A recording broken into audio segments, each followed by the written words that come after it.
Some major issues on the newly announced raise focused on Social Security, retirement, disability, SSDI, survivors, SSI, and VA beneficiaries. Let's get into it and discuss what's going on. But really quickly, thank you so much for joining me. If you're new here or if you haven't done so yet, make sure to hit the subscribe button right down below the video, as it's totally free to do so, and I'm here for you each and every day to bring you all of the latest updates and to help you out in any way that I can through all of this information that is changing very rapidly right now, and I am your one and only daily advocate. So thanks so much for your support. Subscribe down below and feel free to go back and check out any of the other videos right here on the channel, as we have almost 1,700 videos. So let's get into it. Thank you again, and let's jump right into the topic. So there are a lot of major concerns out there right now about this newly announced raise out of the Social Security Administration just a few hours ago earlier this morning.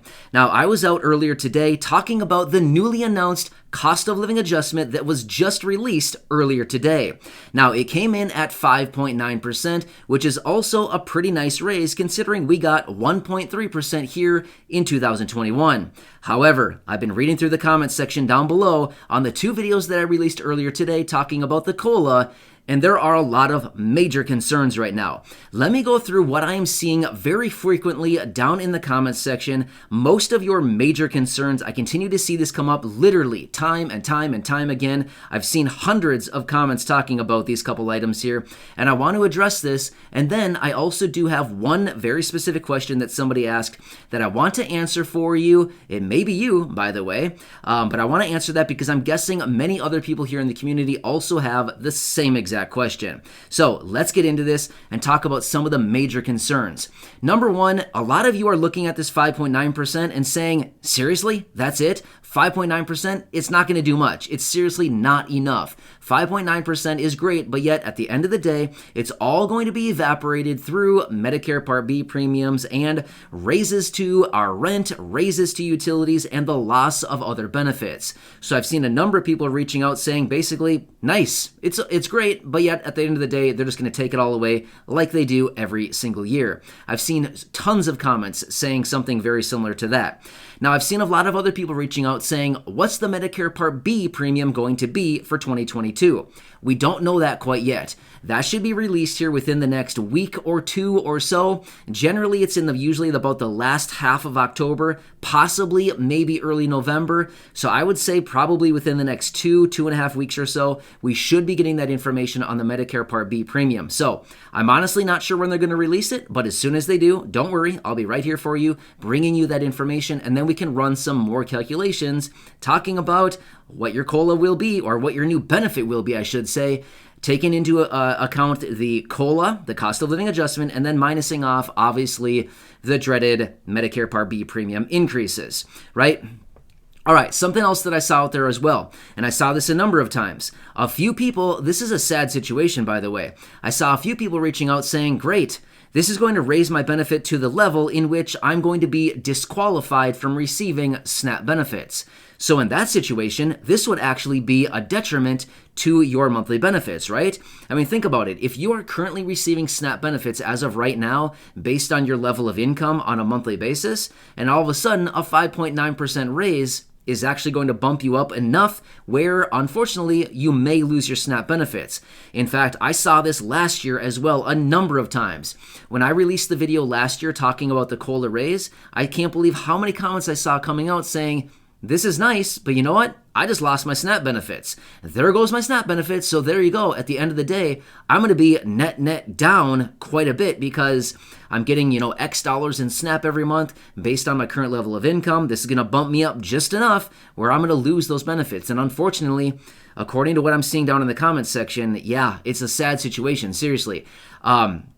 I feel like it's so weird that they allow this to even happen. If somebody is eligible for SNAP based on their current level of income, based on the COLA raise, I feel like there should be some kind of language written into that saying you wouldn't lose other benefits like SNAP benefits, food assistance, some people call it food stamps, housing vouchers, housing assistance, rental assistance, utility assistance, anything like this.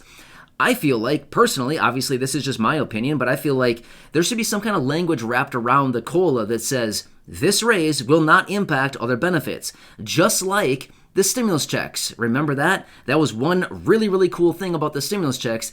It is not included as income, it's not counted as resources, and it's not taxable. Therefore, it does not impact other benefits like Social Security, SSDI, SNAP benefits, housing assistance, utility assistance, anything like that. Stimulus checks don't impact any of that stuff, at least in many instances for 12 months. The same thing with the child tax credit. It doesn't impact benefits for 12 months. So my point is, it seems really weird to me that the COLA doesn't have some kind of clause written into it like that as well, where it's not going to impact other benefits. But unfortunately, it looks like that is something that does impact a lot of people. So a super sad situation. I saw a number of those comments down below on those videos from earlier today. So seriously, it's sad that people are losing benefits and ultimately probably at the end of the month going to receive less benefits, right? You get your raise, but then you lose other benefits as a result. Not cool. All right, so we have a question here from somebody. Maybe it's you're watching. But anyway, I saw a lot of comments down below and I wanted to mention this because I'm guessing that this also pertains to many people here. So Jesse McDonald, I hope you're watching. Jesse McDonald reaches out and asks, so what happens if we get a boost to the federal poverty line with our benefits? Does that mean we're also going to get the cost of living adjustment on top of that? So Jesse, that might not be your question exactly written, but I think I laid that out in such a way that kind of makes sense for everybody, right? So anyway, the question is, and I think a lot of you are also asking this question. I did see it a few times, but Jesse was actually the first time I saw the comment, so I thought, you know what, I'm just going to mention Jesse. So anyway, the question being, if your benefits are raised to 100% of the federal poverty line, for instance, SSI benefits, remember? We've been talking about the SSI Restoration Act, where they actually do want to raise the benefits up to 100% of the federal poverty line. How would that actually work? Well, that's a good question. Let's talk through this. I'm going to be completely honest with you going into this. I don't know the exact answer on that, but let's talk through this a little bit logically and chronologically, and I think we'll be able to get our answer just kind of talking our way through this. Okay, so let's think of this.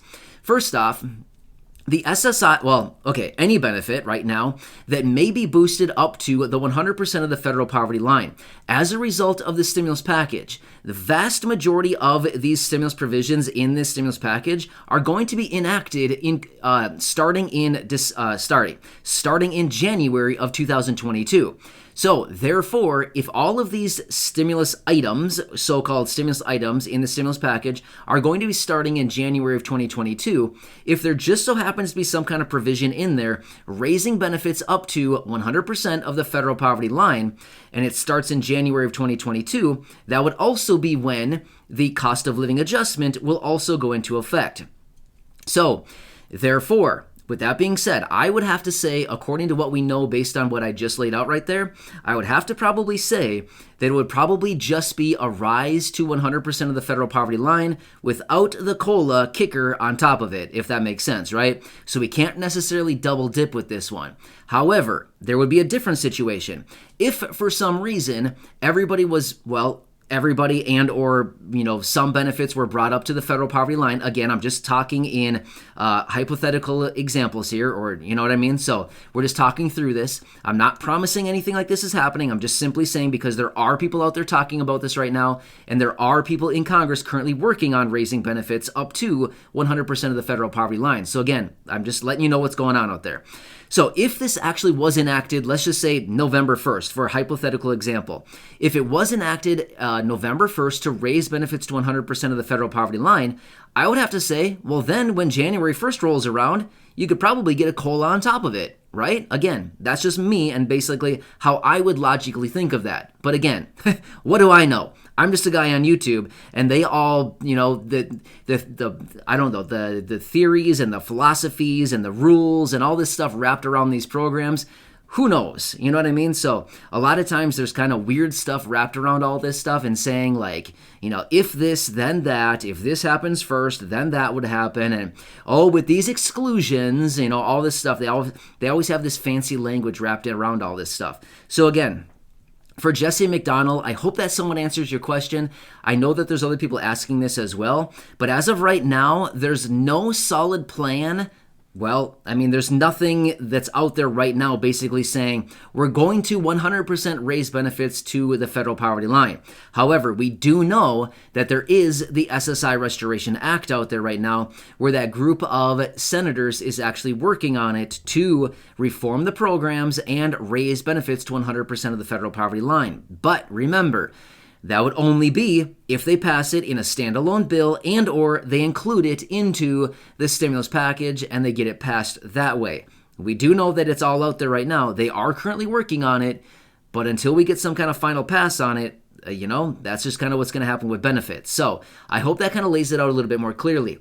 But when I was reading through the comment section, kind of wrap this whole video up, when I was reading through the comment section on those 2 videos earlier today talking about the COLA. By the way, if you haven't watched those yet, I would highly advise go back and watch those 2 videos from earlier today talking about the 2022 COLA for all of these tens of millions of beneficiaries. But when I was reading through the comment section, I'm really surprised. I mean, first off, some people are really, really excited about this and saying this is an absolute blessing. I'm so glad. I'm so excited. This is really going to help me out a ton. And I would say the vast majority of people, probably maybe 60 to 70% of the comments I was seeing was saying, this is a joke. This is an absolute joke. Prices are going up way faster than this right now. Food items are going up absolutely nuts right now. The prices are rising so rapidly right now. Gas prices are going up so much. This 5.9% is certainly nice, but at the same time, there's no way. It doesn't come anywhere close to where real prices actually are right now. So, yeah, a lot of mixed feelings out there right now. I feel like a lot of people are just really frustrated with the whole situation. I get it. Seriously, you're certainly not alone. If that's you right now, please, you're not alone. There's a lot of people that are feeling the same way right now. In fact, in some of my videos, you've seen me kind of going off the wall a little bit because I'm feeling the same way. As I go through all this research and seeing the things that are going on right now, I just feel like this is so obvious what needs to be done right now, but yet it seems like everybody being people in Congress, acts like, well, we don't know what to do. Man, it's a mystery. What do we do right now? Does anybody have an idea what we should do? I don't know. Does anybody have an idea? And I just feel like, you guys, seriously, pull your head out of the sand. It's obvious what you've got to do right now. So anyway, I think a lot of you here in the community feel the same way, like, get a grip, people in Congress. You know what to do. Seriously, you know what I mean? So, again, that's not any particular party. It's literally everybody. We all know what needs to be done right now, especially for low income and fixed income. I just wish that we had a little bit more authority because, I mean, if we had some say, if we had some pull, I mean, seriously, we'd be getting stuff done right now, right? So anyway, I know I certainly would be right now. I am absolutely an action taker. I'm the type of person where I need to get results. Like, I need stuff done, like, right now. And if we don't get stuff done, I'm like, seriously, who needs to get fired here? Seriously, you know what I mean? Like, what needs to be done here to get some action? So anyway, I wanted to come back with you, kind of lay out what I've been seeing, what I've been observing here over the last, 6, 7, 8 hours or so throughout the day. I've been watching everything closely. There's a lot cooking once again. So make sure to hit that subscribe button right down below the video. I promise you, I'll continue to be here for you every single day with all of the latest updates and helping you out in any way that I possibly can. Please keep the comments and your remarks and your questions coming down below. I read through as many as I possibly can. And of course, if I need to come back and have a follow-up video answering more questions or anything like that, I can absolutely do that. Otherwise, I'll continue to be here for you. I'm going to get back to the research, see what else is out there right now, and I'll catch you again later in another update. Stay safe. Thanks for your support. Subscribe to the channel and go back and check out those other videos. And of course, share those with your friends, family, and social media, as there's a lot of people out there looking for this information during this time, wondering how much are we going to get in 2022. Enjoy.